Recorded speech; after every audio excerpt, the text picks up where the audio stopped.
അശാന്തിയുടെ ലോകത്ത് ക്രിസ്തു നൽകുന്ന സമാധാനം. നാം ഇന്ന് ജീവിക്കുന്നത് അത്യന്തം ഭീതിജനകമായ ഒരു കാലഘട്ടത്തിലാണ്.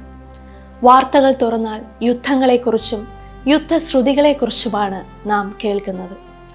ലോകത്തിൻ്റെ പല ഭാഗങ്ങളിലും രാജ്യങ്ങൾ തമ്മിലും ജനതകൾ തമ്മിലും പോരാടുന്നു. പട്ടിണിയും പലായനങ്ങളും കണ്ണുനീരും ലോകത്തെ മൂടിയിരിക്കുന്നു. പലപ്പോഴും നാം ചോദിച്ചു പോകും, ദൈവമേ, എങ്ങോട്ടാണ് ഈ ലോകത്തിൻ്റെ പോക്ക്? മത്തായിയുടെ സുവിശേഷം 24-ാം അധ്യായം 6-ാം വാക്യത്തിൽ യേശു ഇപ്രകാരം അരുളി ചെയ്തു: നിങ്ങൾ യുദ്ധങ്ങളെയും യുദ്ധശ്രുതികളെയും കുറിച്ച് കേൾക്കും. ഭ്രമിച്ചു പോകാതിരിപ്പാൻ സൂക്ഷിച്ചുകൊള്ളുവൻ. ഇത് സംഭവിക്കേണ്ടത് തന്നെ.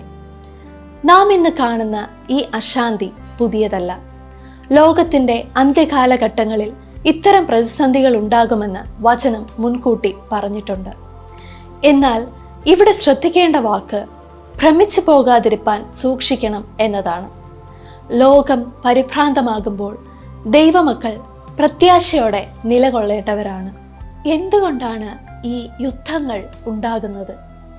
യാക്കോബ് 4-ാം അധ്യായം 1-ാം വാക്യം വ്യക്തമാക്കുന്നു: നിങ്ങളുടെ ഇടയിൽ യുദ്ധവും കലഹവും എവിടെ നിന്ന് വരുന്നു?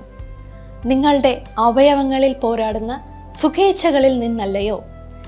മനുഷ്യൻ്റെ ഉള്ളിലെ സ്വാർത്ഥത, അധികാരം പിടിച്ചെടുക്കാനുള്ള ആഗ്രഹം, വിദ്വേഷം എന്നിവയാണ് പുറത്ത് യുദ്ധങ്ങളായി മാറുന്നത്. ലോകം ആയുധങ്ങൾ കൊണ്ട് സമാധാനം കൊണ്ടുവരുവാൻ ശ്രമിക്കുമ്പോൾ യഥാർത്ഥ സമാധാനം ഹൃദയത്തിൽ നിന്നാണ് തുടങ്ങേണ്ടതെന്ന് ക്രിസ്തു നമ്മെ പഠിപ്പിക്കുന്നു. ഇന്നത്തെ ഈ യുദ്ധ സാഹചര്യത്തിൽ ഒരു വിശ്വാസി എന്ന നിലയിൽ നമുക്ക് എന്ത് ചെയ്യാൻ കഴിയും? ഒന്നാമതായി, മധ്യസ്ഥ പ്രാർത്ഥന. പോർക്കളത്തിൽ മരിച്ചു വീഴുന്ന നിരപരാധികൾക്കും പിഞ്ചു കുഞ്ഞുങ്ങൾക്കും വേണ്ടി പ്രാർത്ഥിക്കാൻ നമുക്ക് കടമയുണ്ട്. പ്രാർത്ഥനയ്ക്ക് രാജ്യങ്ങളുടെ അതിരുകൾ ഭേദിക്കാനും അധികാരികളുടെ ഹൃദയങ്ങളെ മാറ്റാനും കഴിയും.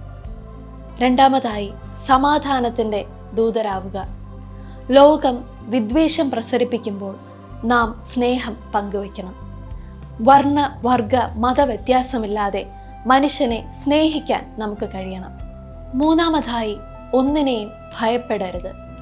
ലോകം സാമ്പത്തിക തകർച്ചയെയും ആണവയുദ്ധത്തെയും ഭയപ്പെടുമ്പോൾ ഭയപ്പെടേണ്ട, ഞാൻ നിന്നോട് കൂടെയുണ്ട് എന്ന് പറഞ്ഞ ദൈവത്തിൽ നമുക്ക് ആശ്രയിക്കാം.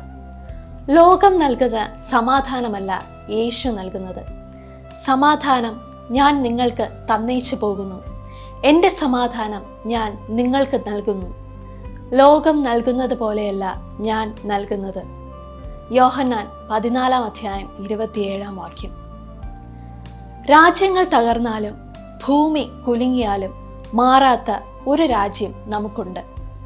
ക്രിസ്തുവിൻ്റെ 2-ാം വരവിനായുള്ള ഒരുക്കമായി ഈ അടയാളങ്ങളെ നാം കാണണം. ഇരുട്ടിന് ശേഷം ഒരു വെളിച്ചമുണ്ടെന്ന് നാം വിശ്വസിക്കുന്നു.